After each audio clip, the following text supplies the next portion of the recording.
27일 형수는 K윌 채널에는 백지영 편 영상이 공개됐습니다. 해당 방송서 백지영은 결혼에 대한 소신을 이야기했는데요. 이에 과거 백지영 남편 장석권의 대마초 논란이 다시 재조명되기도 했습니다. K윌은 백지영에게 결혼할 때 다짐은 무엇이었나? 라고 물었고, 백지영은 부부는 기쁠 때나 슬플 때나 하나다. 난 너의 편이다. 버리지 않겠다, 이런 혼인서약을 마음 깊이 새겼다 라고 말했습니다. K윌은 싸우거나 힘들 때 남전한데 무천 그만두고 싶다는 생각 안 했나라며 또 궁금해했고, 백지영은 다 때려치우고 싶다는 생각이 올라올 때가 있지만 이혼 가능성의 여지를 단 0.1%도 둔 적이 없다. 크게 싸워도 절대 헤어지지 않겠다는 다짐이 있었다 라고 답했습니다. 백지영은 결혼은 인생의 가장 성스러운 일이라고 생각한다. 연애할 때는 밑바닥을 안 보여줄 수 있고 보여주면 헤어질 수도 있다.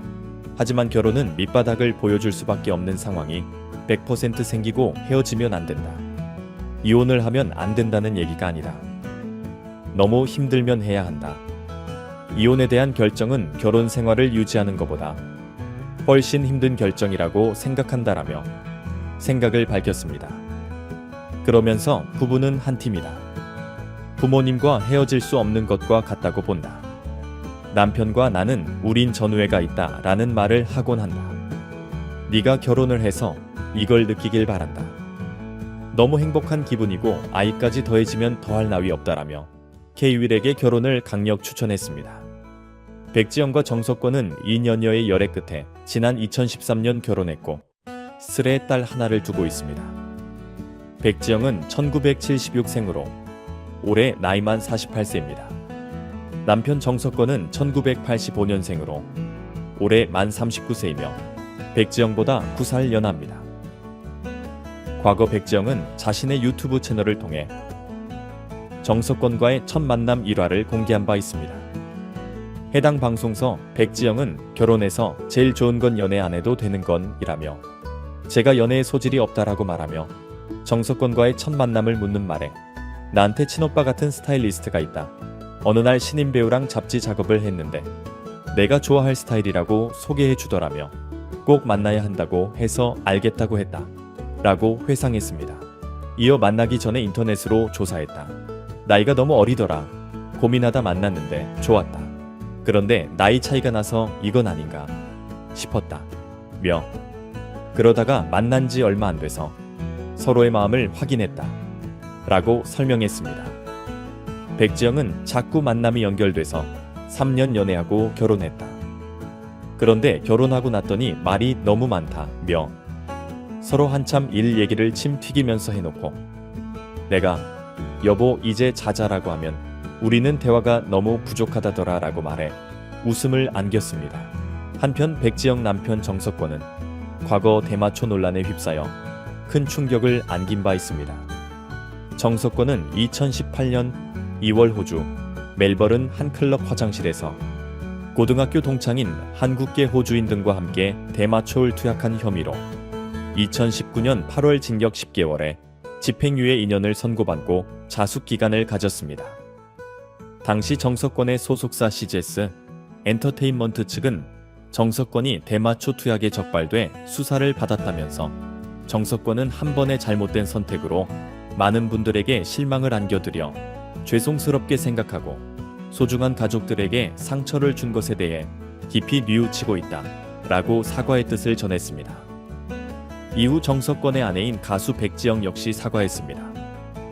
관객들과의 약속을 지키기 위해 콘서트 무대에 오른 백지영은 남편의 큰 잘못으로 염려를 끼치고 실망드린 점 아내로서 동반자로서 정말 죄송하다. 같이 반성하겠다며 앞으로 저희 부부가 뉘우치고 열심히 사는 모습을 보면서 넓은 마음으로 이해해 주시길 바란다 라고 말했습니다. 한편 백지영은 솔로 가수로 데뷔하기 전인 1997년 소방차 멤버였던 이상원이 제작한 9인조 세미 트로트 그룹 트로트 보이스의 일원으로 데뷔한 적이 있습니다. 다만 이때는 녹음에도 참여하지 않았고 앨범 자켓 사진에도 등장하지 않는 무대용 객권 멤버로 활동했어요. 약 2개월 정도 활동했지만 반응이 미미의 팀은 곧 해체됐고 이 사실은 오랜 기간 거의 알려지지 않았습니다. 이후 그녀의 절친인 이지혜가 한 방송에서 이 이야기를 폭로하며 흑역사로 언급되곤 했죠. 이후 1999년 백지영은 자신의 이름을 걸고 솔로 가수로 정식 데뷔했습니다. 1집 앨범 서로를 통해 데뷔했는데 이와 관련된 일화가 참 흥미롭습니다. 대학 시절 백지영의 남자친구가 프로 가수였는데 그의 권유로 오디션을 보게 되었고 그게 데뷔로 이어졌다고 해요. 당시 국내에서는 흔치 않았던 라틴 리듬의 댄스곡 선택과 부담이 큰 사랑을 받으며 화려한 신고식을 치렀습니다.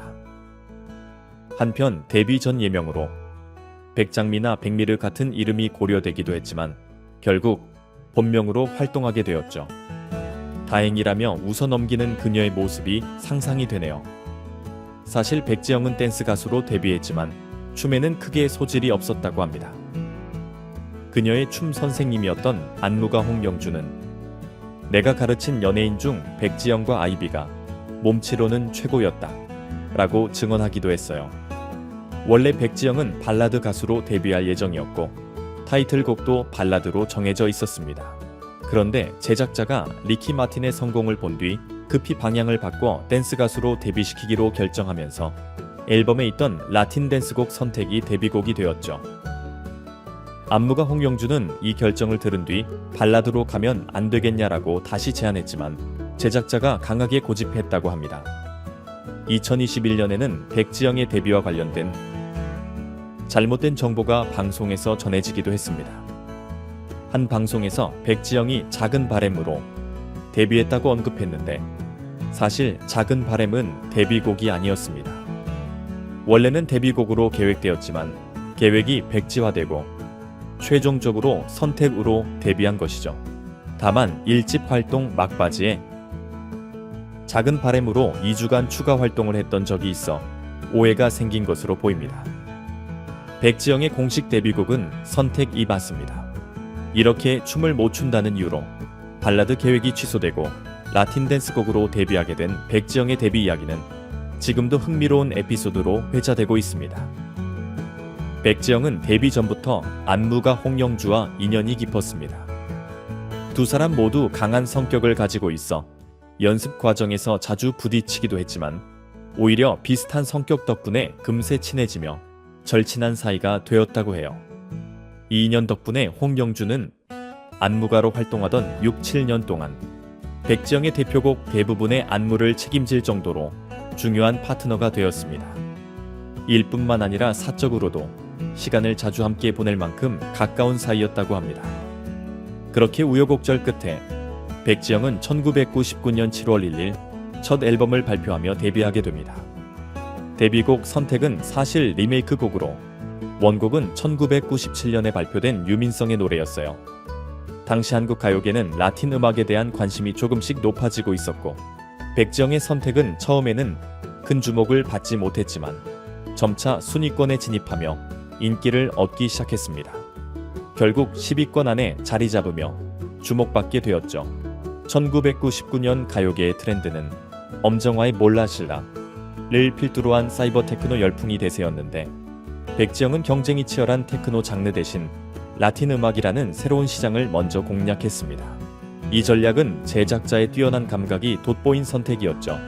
당시 신인 여가수들이 대부분 테크노 음악을 내세운 상황에서 백지영의 라틴 장르는 가요계의 신선한 바람을 불러일으켰습니다.